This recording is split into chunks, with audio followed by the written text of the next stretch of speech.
Today on the O&S podcast, we have Noah Stone. He's a 17-year-old bodybuilder and social media influencer. I first met Noah when he was 16 years old, and he blew me away, not only with what he was able to accomplish at such a young age, but his discipline and his demeanor. Please enjoy this episode of the O&S podcast. Love it. Intro first track. We're rolling whenever you're ready, Ricardo. All right. You ready, dude? Yes, sir. All right. So what's going on, man? How's it going? Welcome to the studio. Welcome to the O&S podcast. Absolute pleasure, man. Yeah. So happy to be here with you guys. That's awesome. So you just came back from a retreat. Yes, sir. Tell me a little bit about that. So this was a influencer retreat for my other company, Motivated by Greatness. They're a fitness lifestyle brand, and we had a retreat. We invited about 25, 30 guys down to West Palm Beach just to live it up and network, know each other, get some content, and really just grow that fellowship community within the fitness industry, and really just kind of figure out, future business opportunities and whatnot. So it was great. Went down to South Beach to get some content, as well as Peanut Island. So it was just a great 2 to 3 days with those guys, getting to know all of them. Nice. Why are you looking at the camera? Oh shit. Look at me. I'm so used to vlogging and being interviewed and a camera in my face. I'm overthinking it. I was like, I'm overthinking it. What is he looking at? Oh, he's looking at the camera. Are we gonna leave that? We're gonna totally leave that in there. It's gonna be like.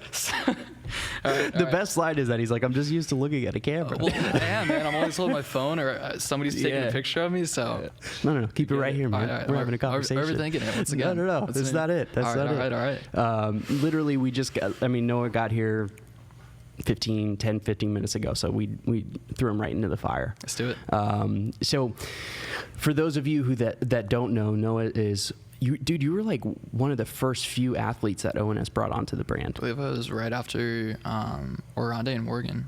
That's crazy. Yeah. So I remember I started the O&S Instagram page, and before we even launched, you had messaged me I believe so. something, and I was just like, who is this kid? He's already messaging me. And so I clicked on your profile. I'm like, and it just blew me away. I'm like, this kid's 16 years old, and he's a bodybuilder. He's killing it, And so I remember, I think it was like a month after the brand launched, I reached out to you directly, and I was like, hey man, I'd love to talk to you about coming onto the brand. Right. You responded right away. You were like, I'd love to. And I believe I sent you a couple clothes samples. Yeah. Samples. So you can try it on. Yeah. And then I brought you down here to Sarasota to just hang out for a couple of days. And that's one thing I don't think a lot of people understand with the brand. I have a relationship with all the athletes that we bring on. I spend time with them before I ever announce them as an athlete. I talk to them. I get to know them really well. And I want to make sure that they're athletes that line up with O&S. Right.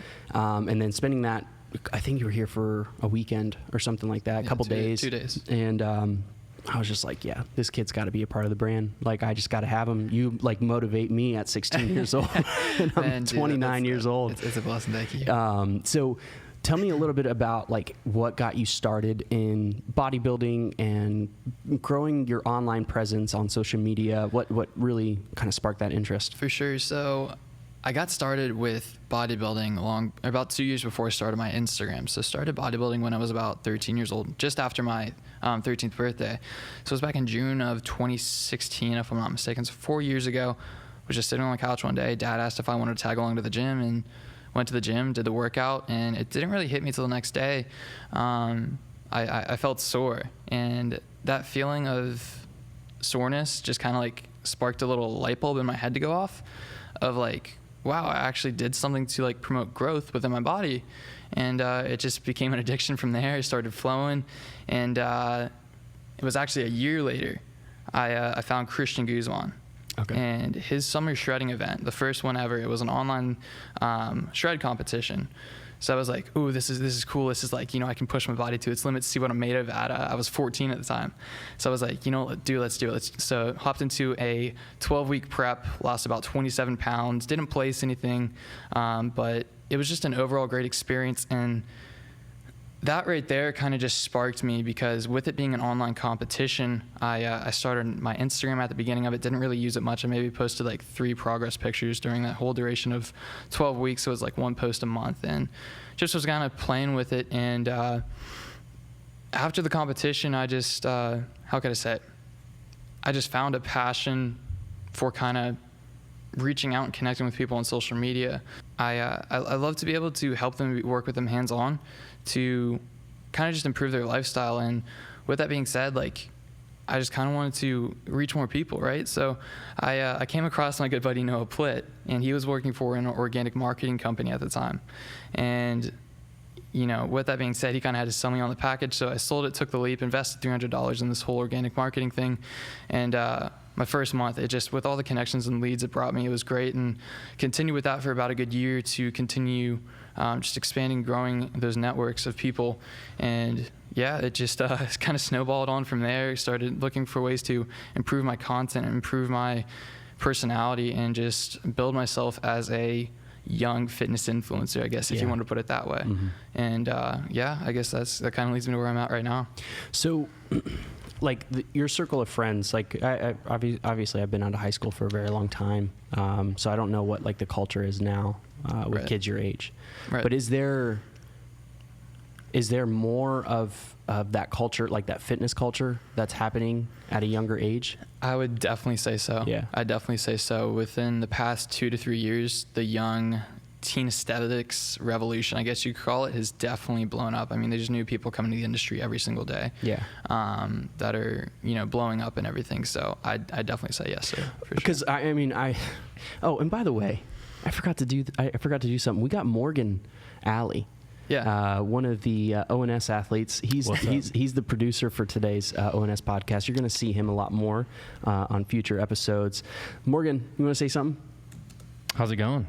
There it is. It's good to be here. It's good to meet you, Noah. Awesome. Pleasure, man. Yeah. So I don't know if you remember back in high school, like for me, at least my experience is like we didn't know what we were doing in the gym. Mm-hmm. Like we had no idea. Mm-hmm. Like we were going in there and just trying to push heavy weight, but right. Nobody was aesthetic. Like I think there was one kid in my whole high school that was Mm-hmm. like actually aesthetic. The right. rest of us were like, we played sports, Right. we did other things, but nobody was aesthetic. And I feel like now this aesthetic culture is like getting younger and younger, which is better because you guys are in a prime years for growing, right. And your testosterone is really high. Exactly. You're able to train really well. Right. It's kind of interesting to see that culture morph and move to a younger and younger age. Was that your experience, Morgan?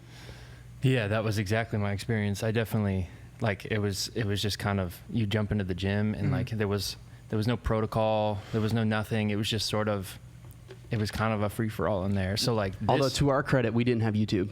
We didn't. Well, that's yeah. what I'm saying. Like the age of information, man. Like, and it's just everywhere right yeah. now. You know, and like, it's really interesting to take a peek into your world. You know, I follow your stories and the things you're doing and stuff, and like, it's really crazy. You know, like I think yeah. back when I was 16, I'm like, none of that was happening. No, that's for sure.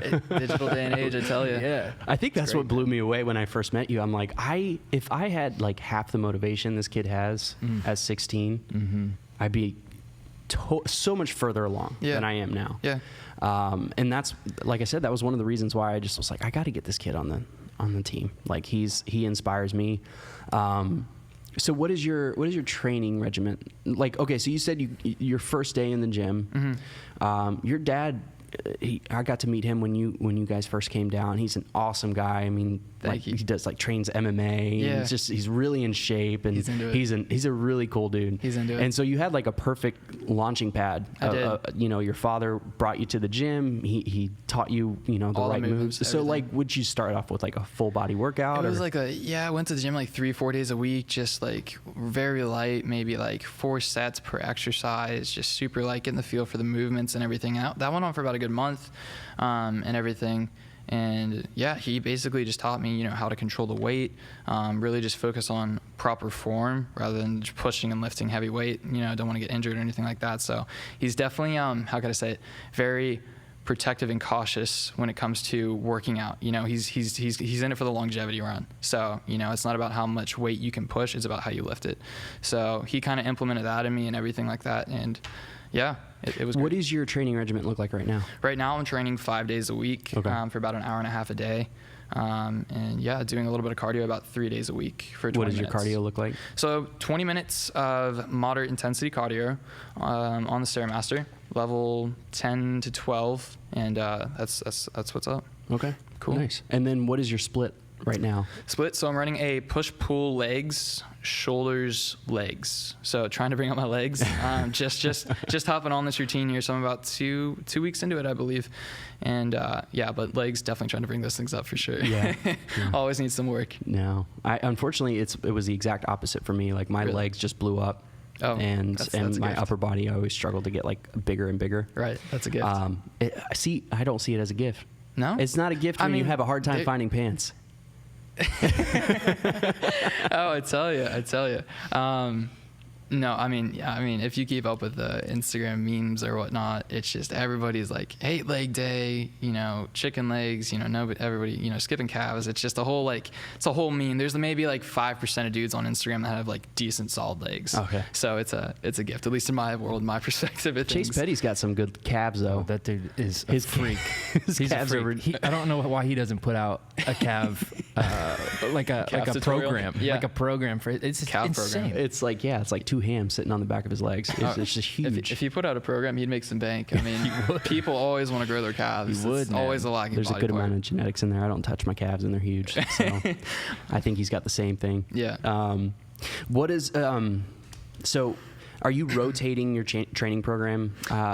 How often are you doing that? So Are you working with a trainer? What does that look like? I rotate it about every 6 to 8 weeks, depending on how I'm feeling. If I'm kind of getting bored and I'm not really enjoying training again, all right, like it's time to switch it up. You know, you got to keep your body like guessing, I guess you could say, and just keep it interesting, right? You can't just do the same thing for your whole life. So I really try and focus on 3 things: making my training enjoyable, making it flexible to my schedule, and making it realistic. Okay. So it has to fit in with those 3 things. That's the 3 pillars that I base when I write a program. So yeah, I'll continue this program of push-pull legs for 5 days for about a good 6 to 8 weeks. Probably around 6 weeks is when I'll cut it off, just because I'm already kind of not feeling it too much. So I'm gonna switch it up in about 6 Did you weeks. develop this program? Yes, sir, I did. Okay. Cool. When did you start actually developing your own training program? So I've been doing that for about a good 2 years or so, and of course I've hopped on some of my buddies and stuff just to, you know, see different training styles, get the feel for how other people write programs. I purchased a few offline from online coaches just to kind of widen the variety of training and everything, and see what I like, take a few pieces from, you know, all these programs that I've invested in, and to kind of create my own. So kind of just modeled those programs and modified them to how I want them to come out and how I like to train. So been writing programs for about 2 years, to answer your question. Do you have any sort of certification? I do not. Oh, Since are you working on it? Since I'm 17, I cannot legally be certified till I'm 18. So Damn government. yeah, I know, It's ridiculous. It's a bummer, but sorry hey, about man, like I said, I'm sure you know more than 90% of trainers that are out there. It's ridiculous. I appreciate it, man. Thank you. But I mean, with that being said, we live in a digital day and age. There's so much free value on YouTube. There's ebooks. I mean, you can learn anything right now. Yeah. Honestly, like, you know, college is becoming less of an importance for those that really want it in this life. You know, like you don't need a high school diploma or a college degree or a certification to be a credible fitness trainer. You know, all you need to do is to be able to prove your knowledge. So work with a few people, prove that you can get them results, share them, you know, what's the word? Market them, get them out to more people, show them like, hey, you know your stuff, and there you go. So, I think that's, you know, the best marketing tool is yourself. Easily. You know, I mean, we talk with guys all the time, like, you know, you're the product, you're the marketing, you know, and so when people see you, and I'm sure you get this all the time, they ask you, what do I do to look like you? Yeah. Show me what to do. Show me Yeah. a training program. And that's a great way to get clients. It's a Right. great way to market your brand. Yeah. You see that a lot, though. You see these trainers that are out there, and they're saying they're an expert trainer, but they don't really do anything personally. Yeah, exactly. And so, I mean, you've already got a great head start, Thank you. and then you get that certification, and then you can actually like show people like I'm certified. Exactly. But it sounds like you don't even. That's just semantics. I appreciate it. Paperwork. Thank you. No, I'm definitely gonna get it just for credibility reasons, but it'll be good to have. You were saying that Morgan and I have had like plenty of conversation about this, as far as like just not necessarily needing, like there's this really strong value put on schooling, like especially past high school. Yeah. Going to college and getting a degree. Yeah. And it is amazing what you can learn on the internet. Like you can learn anything you want to do, any skill that you want to do easily. So like when I have young guys like you come and talk to me about like, oh, I think I want to go to college. I just don't know what I want to do with my life. I think college is a great place to find yourself. I think it's a great place to explore what you want to do. Definitely. But my number one thing is like, don't put yourself in debt, like insurmountable debt to get a business degree. Yeah, for something you don't even love. Exactly. Just to do something that your parents or you feel pressured to do. Well, I have tons of people that I know that went to school, got a degree, got $100,000 in debt, and they don't even use their degree. Yep. And that's what's crazy. I'm just like, don't do that. Yeah. Like if you want to become a doctor, you got to go to school. Do it. Yeah. You got to go to school. You got to get that licensing, and you can't really become a doctor without going to school. No. But if you want to start a business, you want to create a career that way and do something that you love, you don't really need that. So it sounds like you've kind of, what do the kids say? Waken? Waken? I don't know. Okay, me neither. I don't know about that one. You don't know that one? I mean, I've heard of like Woke AF. I don't know. I think that's a pre-workout. I'm not even sure. I don't know. Woke. They've been woken. We'll just call it that. Okay. So anyway, back to the training regimen. You're swapping it out every 6 to 8 weeks. What does your diet look like? Diet is primarily based around whole foods. I do flexible dieting. So for those of you that don't know, that is basically having a daily caloric intake and sticking to that specific number that you need per day. And you can just fit in your foods, be very flexible. If I want to go out and have a burger, I can fit that right in. But primarily 90% of all of my foods that I consume are whole foods. I try to stay away from all the processed crap. Of course, I enjoyed myself during this little vacation and everything. Of course. Got to live life sometimes. Absolutely. Life calls. But when I'm focused, when I'm grinding, when I'm on that schedule, it is primarily whole foods. I've just kind of developed my taste buds to enjoy those foods. Yeah. Just foods from the earth, foods that God put on this earth. Yeah. I think that's really important. I notice, so like I've been on a good like whole foods diet for a very long time. And I notice when I eat bad, like over a weekend or over a vacation, over a couple days, like it's just like my body just feels like it's not normal. Yeah. So that's smart that you're getting, because you're at an age that you could eat whatever you want, pretty much. To an extent. Yeah, pretty much. Yeah. Like a Rondé, who's 32 years old, like he comes into my car eating a muffin and like a protein shake, and then we stop at Starbucks, and I'm getting like this egg wrap, with spinach and chicken. He gets like a freaking banana bread. Like this kid lives off of like processed crap, and he's more shredded than any of us. Yeah. It's so frustrating. And he's like, I brought him on the podcast. I'm like, hey, what's your diet look like? And he's like, oh man, it's no good. Yeah. It's no good. People get so mad at him because he's just so big, so shredded. It's amazing. Like, so you're probably able to be a little bit more flexible than most because your age and the amount of muscle mass that you have. I'd say so, yeah. And that's something I got to work on myself too, is because like I'm so strict sometimes too, like to where like I'll just keep saying no to all of this processed stuff. Like I never want to enjoy myself. And then, a little stressor comes along in life and I kind of snap and I kind of go into a little binge eating, but it is what it is, and I definitely got to work on my relationship with food and developing just a healthy relationship with food, eating for nourishment rather than just eating out of stress, and stuff like that. So definitely working on being more flexible, hopping on the more flexible side of things, having that slice of pizza or having that burger when I want to is definitely something I'm working on. I know it's not going to kill me, and it's better for the longevity you're on. Absolutely. It keeps your mind right, man. It does. Yeah. Mental sanity. It can start to mess with you. It really does. Yeah. When I started flexible dieting a couple of years back, that's when I just started to enjoy life again. Oh, yeah. I was eating like cold chicken and rice and broccoli for like 4 or 5 meals a day. Yeah, that'll get to you. It does. After years of doing it, it was just like one of those things. Months I'm like, even. There was a day I had a meal prep container and I'm eating the chicken and I just take one bite of chicken and I'm just like, I'm never having this ever again. And I just started, I had seen fitness guys talk about flexible dieting and I was like, you know what, screw it. Like, and I think I had a very similar story to yours as far as like just having an unhealthy relationship with food. I was scared of food. Yeah. And I don't think that's good. Like, no, it's not. I don't think you should be scared of food at all. I think you should be mindful of what you eat. And understanding like, let's eat as well as I possibly can for the longevity's sake, and balancing, because some guys go too hard in the flexible dieting game as well. And they just like, they don't eat anything good for their body, like nothing that's nourishing because it fits in their macronutrients. And that's one thing people don't understand is like, yes, there are macronutrients that you need to fit in, but there's also micronutrients that you need to get as well. Vitally important. Exactly. And even just for metabolism, health, overall cellular health, like those things are important too. It's not just about the macros. But the freedom that came with flexible dieting was huge. It's amazing. Yeah.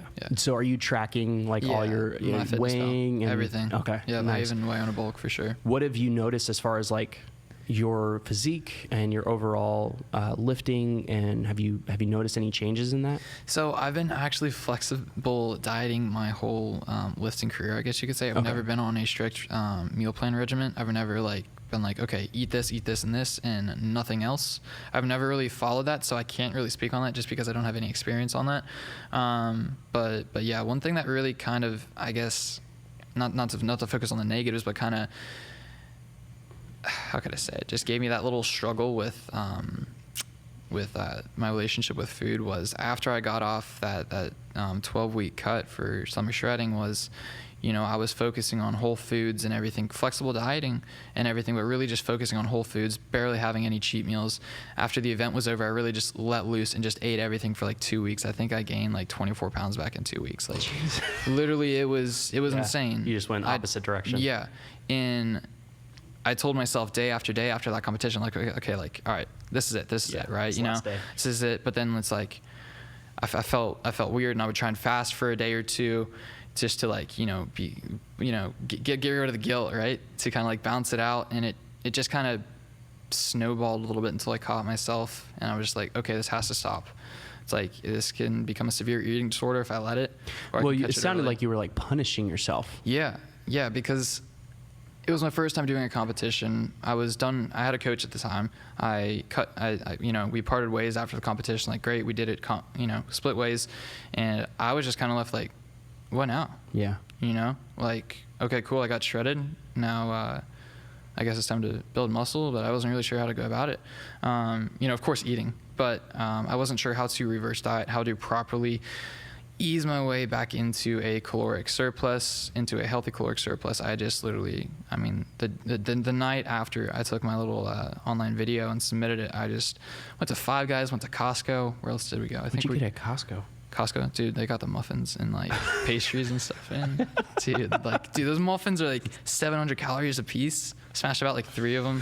Went to Publix, got some. But you went to Five Guys, then Costco? Yeah. Well, no, I take that back. Is this all in one day?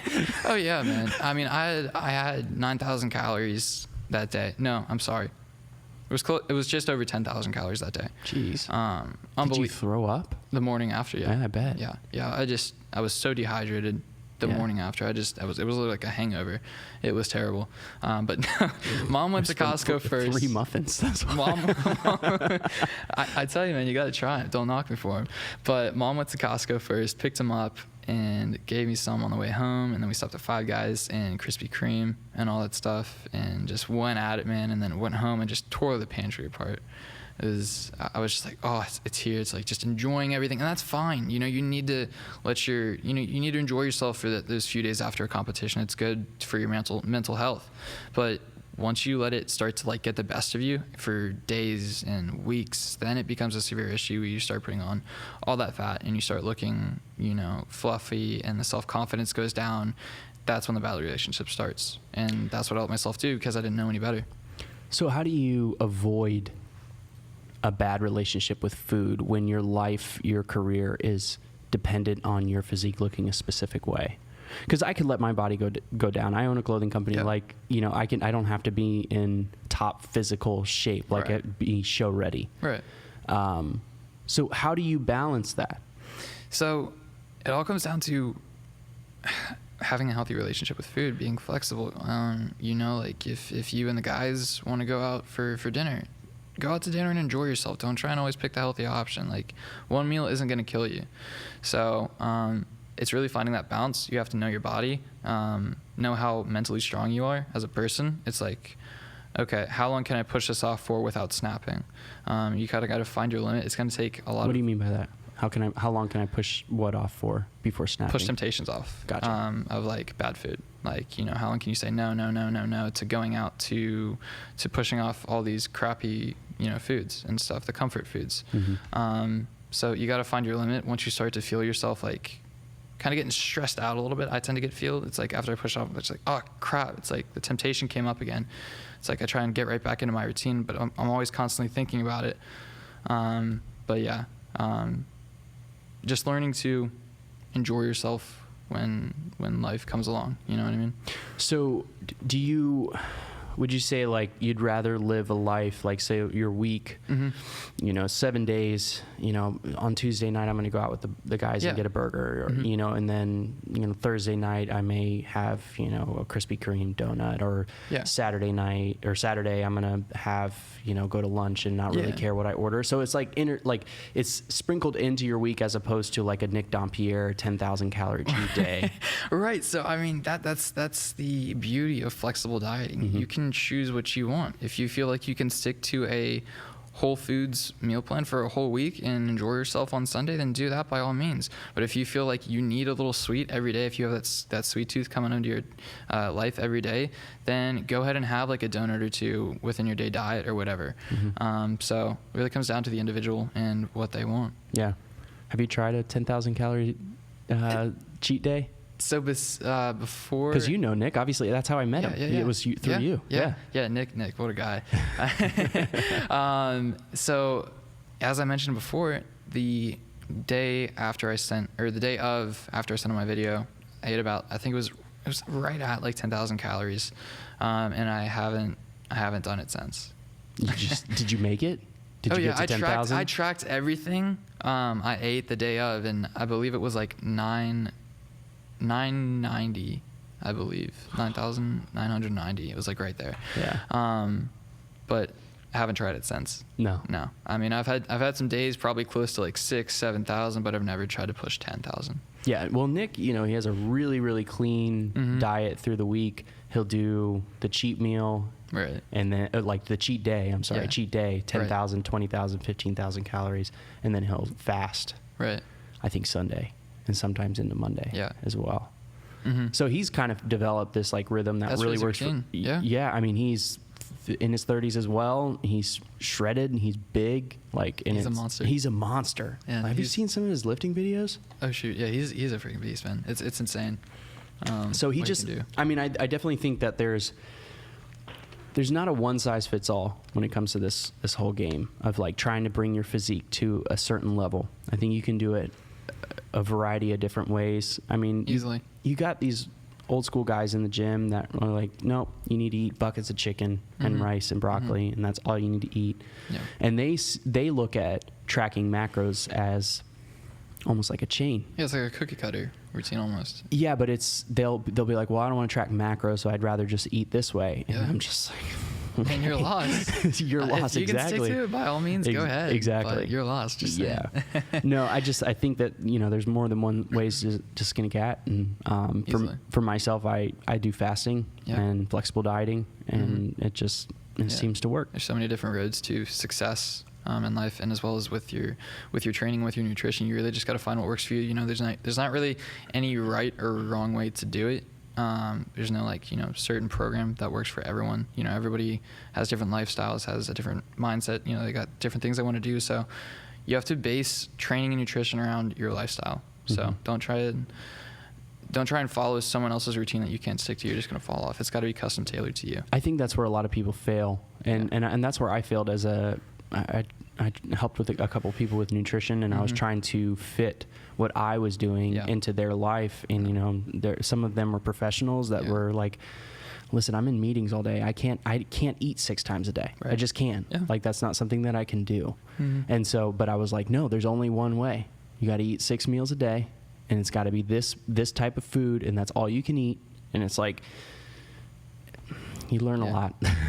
Life has a way of teaching you. Yeah, definitely. And humbling you for sure. Definitely. So you obviously you want to make a career out of this. I do. What does your ideal day look like? You know, in 10 years, what is your ideal? You're still a teenager. You're still young. You turned 17 while we've known each other. Yeah. So when I first met you, you were 16. Now you're 17. What is life looking like in the future? What do you want to do? So in 5 years, I guess you want 5 years, 10 years. I mean, that's pretty much the same thing. What's your goal? So what's the goal? You're becoming an adult. You're growing up. Like, what does your future look like? What do you want to do? Have a successful online coaching business, helping as many people as I possibly can. And what do you want to do? Like, as far as like, how does that look?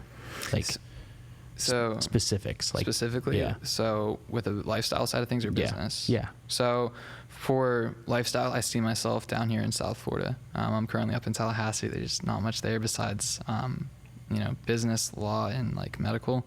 So it's not really the entrepreneurial side of things. So not much opportunity up there for me, but South Florida, man, and there's just something, there's a part of me down here that I love it. Good vibe down here. I just fall in love with it. I feel like I can operate on such a higher level of energy and just be more positive and just be more outgoing and genuine. I just feel so much more driven down here and passionate just because of, I mean, I'm surrounded by, you know, you guys, like-minded people. The atmosphere is so much more alive down here, and that's what I need in order to become the best version of myself that I feel. So that's a big one. So to answer your question, plan on moving back down to South Florida, running an online business from home, maybe getting a little WeWork office somewhere if the time comes. You know, taking care of my family if they need it, taking care of my friends if they need it financially. I just want to be able to have freedom with my finances and with my time, and just really be there for as many people as I can within my inner circle to provide and just to help them, and just be their little support pillar, I guess you could say. Dude, that's awesome. Appreciate it, man. That's a lot of really good goals. Very ambitious, and I think that's awesome. Thank you. Chase them, for sure. You know, and it was just a little summary right there. Exactly. Well, that's. But you know what? From what I see and from knowing you in our conversations, it's not just a dream for you. You take steps every single day. Yeah. Because you see that a lot. You see people say, "Oh, I want to do this one day." Yeah. So it's like, okay, well, what are you doing today to move you forward towards that goal? Yeah. And they're like, "Oh, I don't know." It's like, you're doing it. You're taking steps every single day to achieve that goal. Yeah. And I think that's what stands out to you so much. Like I said, if I had the mindset you have at this age, that's not to say like, you know, I don't have my falls, my days of depression and doubt, you know, because it's scary. Dude, that's just being human. Yeah, it is. I have that. Morgan has that. Right. Like we all do. Oh, like it's just part of the experience. But, and especially just like being this, you know, teenager, 17 years old, I should be in high school. And I say I should because I haven't done any high school curriculum in like 4 to 5 months. Really? I've been homeschooled my whole life, for those of you that didn't know. So, you know, I kind of believe God wants me to go down this way of life of entrepreneurship and owning my own business in the fitness community. And I say that because if he wanted me to be a doctor, be a lawyer, or have the average lifestyle, I feel like he would have instilled it in my parents to put me in school. So, you know, kind of like an outcast out here trying to find my way in life. It's hard. It's scary. I'm terrified every day that, you know, what if it doesn't work? Welcome to entrepreneurship, man. It's a field of life, man. Yeah. But I tell you, it has been the biggest self-development, how could I say it? The biggest self-development piece of life that I've come across. It's just helped develop me mentally, spiritually, physically as a person, just to push through adversity. And I still have so much to learn in all of those areas of life, but you know, that's life. It's always learning. You never stop. Life will teach you. That's it. But you got to get out there and try. And that's what it sounds like you're doing, man. Yeah, man. I mean, definitely not trying to try. I'm trying to do. Yeah, that makes sense. So I mean, I don't have another way. Like my education is so far behind. I'm not really afraid to admit that, even though it kind of, you know, doubts my or puts down my self-confidence, saying like, you know, I don't have the education I should as my age, but yeah, man, it's I'm focused, I'm passionate, and I have to make it work. There's no try. It's due. So awesome. I got to make it work. Well, dude, I love it. Well, we're gonna wrap this thing up, dude. Sweet. It was great having you on here. Thank you so I'm much. so excited. We've got you for a couple days, so we're gonna be doing some content together. Let's do get it. an athlete spotlight together, Let's do it. and it's gonna be fun. It's a pleasure, man. Thanks Thank for you so being on. much, for sure.